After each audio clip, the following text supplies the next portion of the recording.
I am a Catholic. I was raised in a very traditional Catholic family.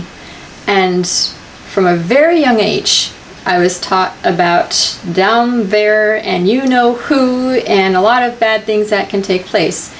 And as I started getting older, my mom and dad would share stories with us kids about demonic possessions.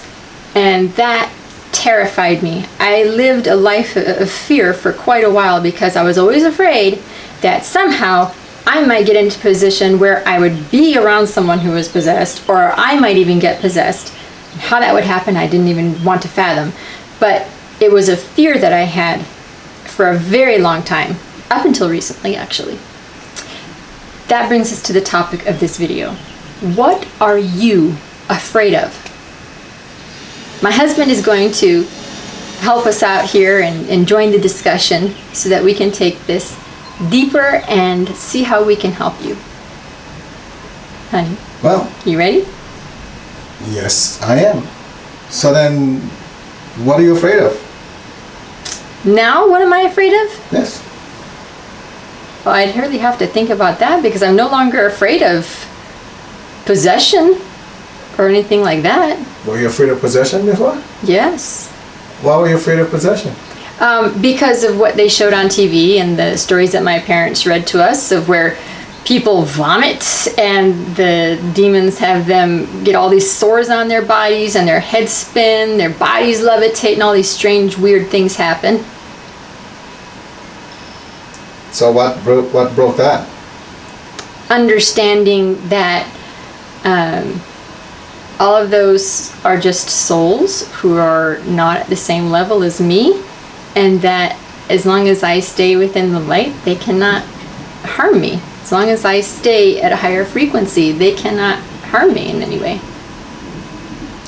But from what I know right now, because you happen to be my lovely wife, there are times when I have to clear you of attachments. Yes. So what's the deal with that? I'm talking about possessions, like real deep demonic possessions. Well, aren't you afraid of these ones? Because there are times when I have to clear possessions as well. No, I'm not, because I've classified them as minor possessions because they're not taking over my body and making me do things that I don't want to do. I am still in control. But we've seen cases where they do that to people, though. Yes, we have. So why aren't you worried about that? Because of my spiritual path and journey. I'm always asking and thanking God and His angels for their protection and making sure that I keep my frequency as high as possible so those things can't even come near me. So instead of you being afraid, you make sure that something that maybe you're afraid of, you found a solution for it. Yes. So you understand? We can end the video right here.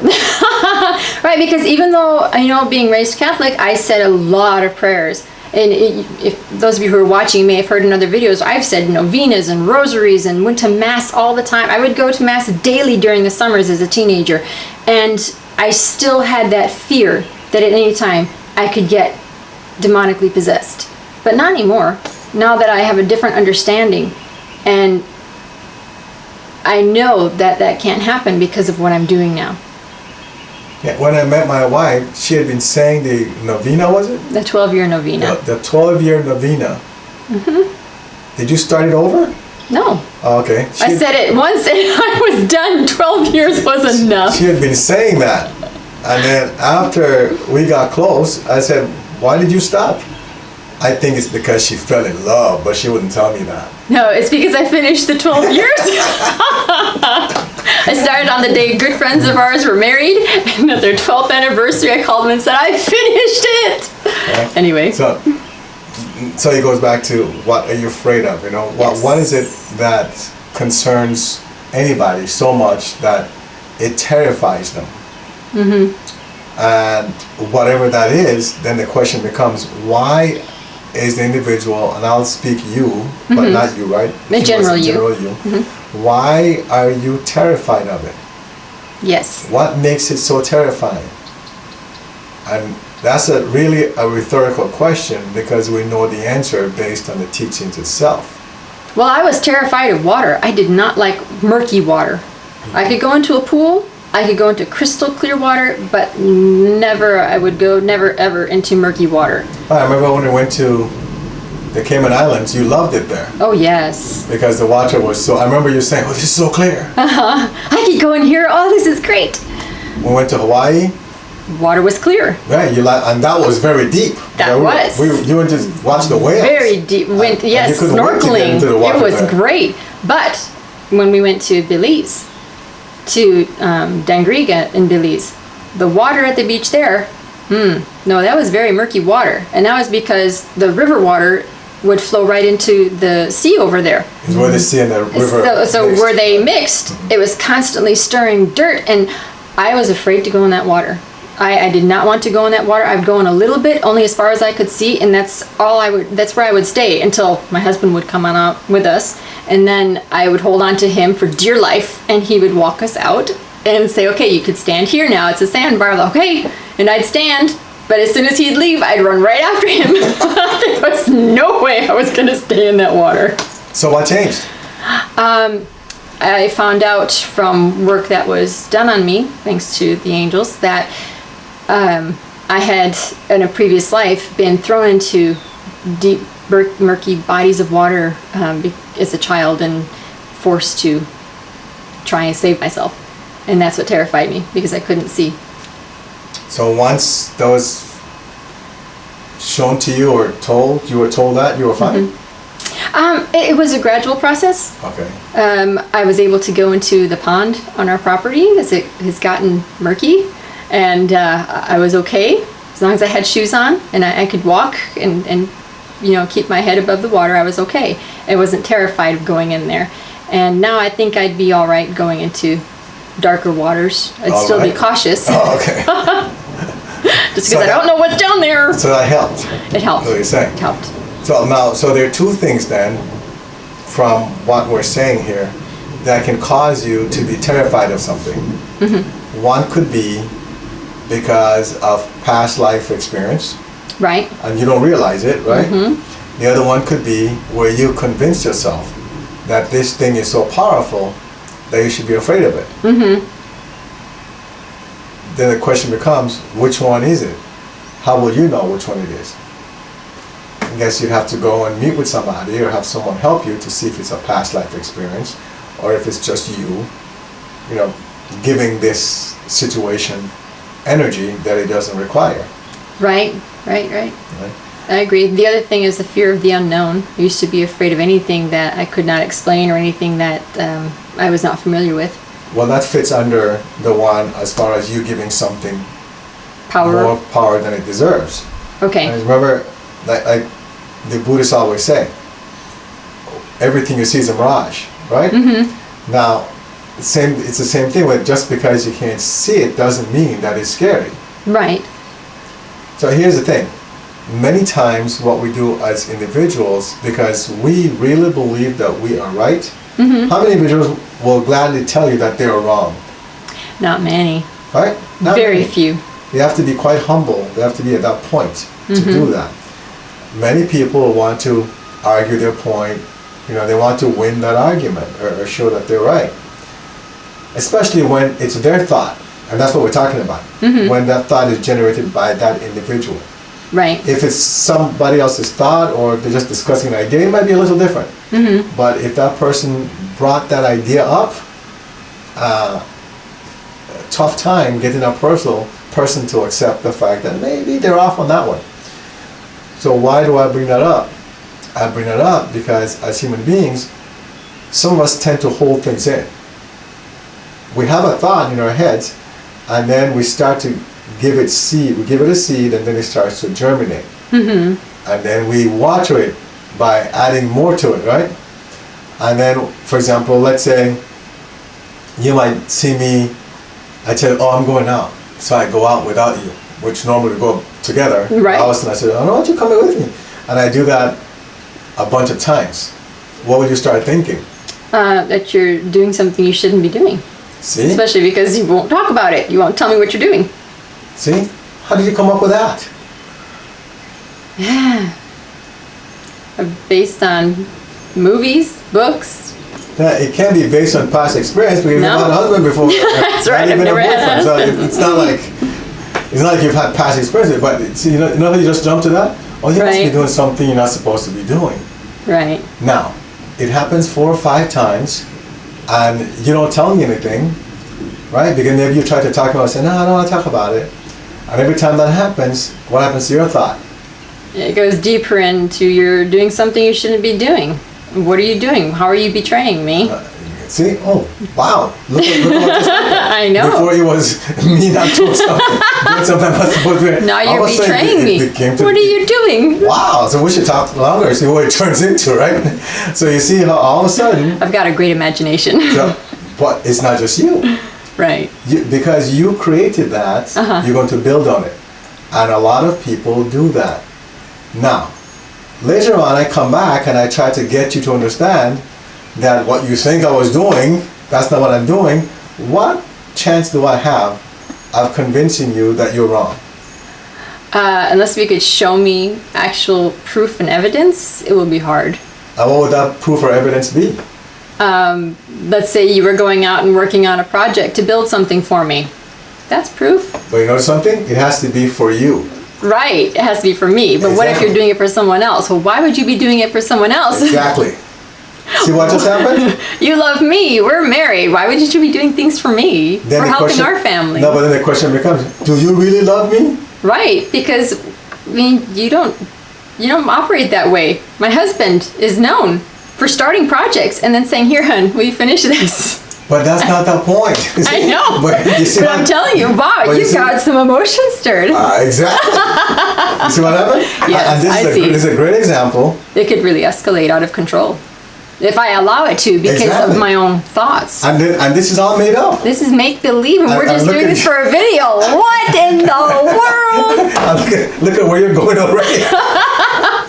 But- I told you I have a great imagination. but I could write some doozies of stories. Imagine it happened for real. Right. So here are people out there that build a fear Mm-hmm. based on no evidence whatsoever.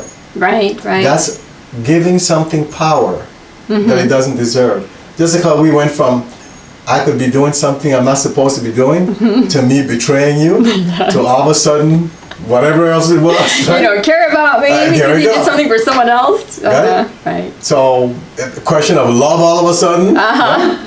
I never heard you talk like that. You must be a jealous person. I didn't even know that. Oh. Maybe I should go do one of these things to see what happens. Go ahead. Let's see. Anyway, right? You're so funny. As you can see, it's a great example. So all of a sudden I ask you, what are you afraid of? Well, I'm afraid that you're having an affair out there and that you might divorce me. How did that come about? Oh, because you're sneaking off and you're not telling me where you're going. You're not inviting me to go with you. So, well, am I sneaking off? That's how I perceive it. Because you say, I don't want you to go with me. What are you sneaking around doing here, huh? But before I'm just saying, I don't want you to come. Right. So you know I'm going, so that's not sneaking off. But all of a sudden went from me leaving to now I'm sneaking off. This is getting worse by the minute. He can't sneak off. I go with him anyway. I'm going out and I jump in the car. Before I get in there, like, what are you doing in here? Right? But you see how it all of a sudden is escalating, right? Right. This could be any type of fear. We're talking about this one, and this happened to turn out into an affair. I didn't even realize it'd be leading there. But it becomes a potential affair, right? From just me not wanting you to accompany me somewhere. Right, right. All of a sudden, you're having an affair. Get it? But it could be where someone thinks that, oh, here's a dog. It's a really bad dog. This dog is... It looks aggressive. It looks Exactly. like it would be mean. And next thing you know, they're afraid of dogs.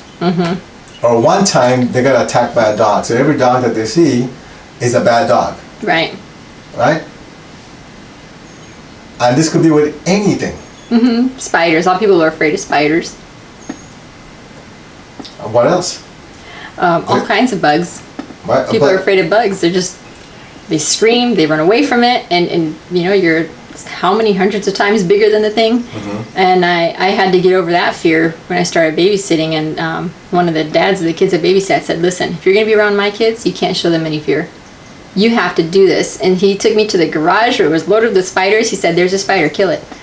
And I had looked and like, how do you expect me to kill it? He said, use your fist.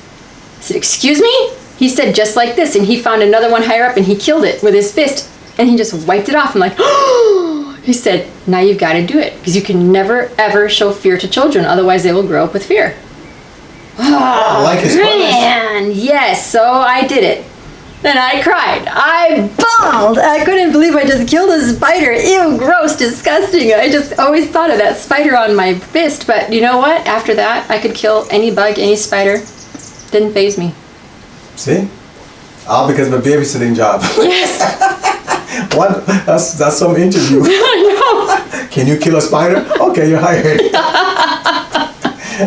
But there are people that I've seen, some of the things that they're scared of. I know individuals, I've met individuals in the past where they're scared of their parents, Oh, yeah. you know, because of what their parents will say or do. Right. And understandably so, right? But then again, if you give it power, that's what happens. They're afraid of authority in general.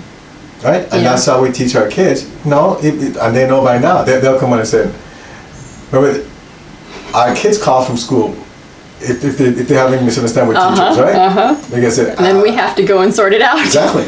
No, you're misunderstanding our child here. And they're you don't they know what you're saying, but you're not speaking properly. You have to rephrase that because Exactly. my kids are right. because they know that we will back them Yes. as long as they're doing right, right? If they're not doing right, which hasn't happened, but if they're not doing right, they know if they're doing right, we'll back them. If That's they're right. not, that has to get corrected. And they'll be the first to tell us, yeah, it was my fault. Yes. But Thank God for that. so they're not afraid of authority. They're not afraid to step up and do what they're supposed to. And this is the way kids should be brought up. But for those of us that weren't brought up that way, this is where we can change that. Right? And how do we change it? Well, we should find out if it's something that stems from a past life. Now, don't just put everything to past life. Right. Like, oh, it must be a past life because I'm brave. Really? No. If you're scared of something, you're not brave. Then you might say, I'm brave except if it's past life. No. See, don't do that because some things are probably, it has nothing to do with past life at all. You're just giving power to something that doesn't deserve it. And that's the bottom line. So, what examples do you have? Do you have any other examples? I'm sure if I sat and thought long enough, I could come up with some. Oh, okay. Well, we don't have. I know we're talking about fears, so I know. For example, for myself, I don't like snakes. I don't like dealing with snakes. But you'll just go and kill them. Yeah, I just picked them So up. if I see a snake, I say, "Honey, there's a snake over there." He does it to me all the time. And my wife will go The and snake deal in the with it. garage. Oh, fine. That came from that spider experience. But I think for me, I was afraid of the. Now I'll deal with snakes. It's not like I'm afraid of them. I Right. just don't like dealing with them. You know, I don't find too many things that scare me. What scares me that you know of? I do not know of anything that scares you. My husband is not afraid of anything. Not that I know of. Not that I'm aware of. Well, I know what I'm afraid of failing. Oh, yes, that's very Yes, true. that's definitely something, and that's something I've worked on. Well, I used to be, right? But still, part of it is still there, still lingers. Some people have a fear of success. Right. Yeah, that's not mine. Nope. Not at all. So I know a lot of individuals. That's it, and I use it as a driving force. There you go. That's the point of bringing it up. That if you're afraid of something, use it as a driving force. Use it as something positive for you. Yes. So I work really hard at what I do because I want to make sure that I succeed. Got And it. every time I think about fear, every time I think about failing, I'm like, no, I can't let this happen. So I have to get even more focused. So it becomes that thing for me of, why are you goofing off? You know, if you goof off, you're gonna fail. Oh, I can't goof off. Does that make sense? Yes. So it's a spark. It's a catalyst. So if someone is afraid of, say, heights, then find out how you can use that as a catalyst for yourself. I'm not saying to go jump out of an airplane, right? But how can you use it as a catalyst? I don't know. at this point? See, for me, growing up, I was an awkward child, and so I was made fun of a lot. Bullied in school, and even outside of school, people at church, family, friends, I would get made fun of a lot. And some of them, like my parents' friends, were doing it in a loving manner, but They were still doing it. they're still doing it. And so I Is know. that an American sarcasm thing, right? Is that it? Or that's No, different? this Oh, that's was different. really different. Okay. Yeah. You know, so I got to a point where I physically, if someone were to say something about me, I'd always start to think, okay, are they going to start making fun of me now? And I had to get over that fear that anytime someone was going to say something, I wouldn't even ask people how I looked or what they thought about how I looked, because I did not want to hear anything that was negative, because I had had so much of it. So I got over that, though, by saying no matter what, it's a compliment, because I'm always improving, and I had to really just change my mindset about it and get over that fear. Because I got made fun of a lot because my feet are big, my ears stuck out, you know, and I just clumsy looking kid. But I got over it. And that's the key. Again, it goes back to perception. Mm-hmm. How do you change the story to make it yours? Yes. Right? It's rewriting the story. I rewrote my story. And so I guess that's what this should be, you know, rewrite your story, maybe. You know, because What is your fear? Now rewrite your story. Exactly. Because if you're afraid of being abandoned, okay, then rewrite the story. Right. Where you are taking people in. Mm-hmm. You know, you're not worried about people accepting. If you're worried about being accepted or being loved, then turn it around. You know, where you are loving people. You know, When where you're accepting individuals Exactly. into your life. Because keep in mind that when you start to do it for yourself, then it happens. Mm-hmm. All right, you can't love yourself. I mean, you can't love other people if you don't love yourself. It's all about Right. self-love. And almost everything we're talking about here comes back to self-love. Learn Right. to love yourself. You have to love yourself. So rewrite the story. If someone intimidates you, there's some people are easily intimidated, right? Mm-hmm. Someone tells them something and like, oh, that was really mean. How could you be so mean? Why are you being so terrible to me? Oh, who really cares what they're doing? You are interpreting that way. Right. What if you turn it around and then you say, you know what, no matter what your behavior is, you're having a bad day. Mm-hmm. You know? And so I bless you, or God bless you with positive things, or I wish God's wonderful love on you, unconditional love on you. Mm-hmm. How about that? See, by doing that, you're not worried about what they're saying, because you're changing the story, you're writing the story. Yep. You know, we have a decree that goes something like that, right? The one about changing garments? No. No? I don't remember it right now, but Okay. anyway, the point is that instead of feeling like a victim, or instead of feeling that you're being attacked, Mm-hmm. rewrite the story, turn it around, and now you send love. You know? We always talk when we've met some individuals, and then they say, oh, God bless you. And then we realize that sometimes they weren't really saying God bless you. Right. They were saying like, you... There is more so, bless your heart. Oh, bless your heart. Okay. Right? But they weren't being nice. Oh, that was not being nice. We thought they were. That was explained to us. Yes. They didn't tell us, you know, but we heard them tell other people. And then when it was explained to us, like, really? I mean, they're not being nice about it? It's like what you were saying about when you think about bad words. That sarcasm. Mm-hmm. So, you know, but it was their way of, that's not sending love, actually, so that's not a good example. Well, you know, at least the words are positive. True, but the thought wasn't. Right? The emotion and the thought were not. So, anyway, I hope this helps you with figuring out what it is that you're really afraid of, and then changing what it is that's happening in your life. Rewrite your story. Rewrite your story. And let us know how it goes for you. We shall see you again. Facebook, Instagram. Oh, yes. Our website is 190vision.com. YouTube and Instagram, you can find us at 190vision. And on Facebook, it's Clearing, Healing, and Guidance.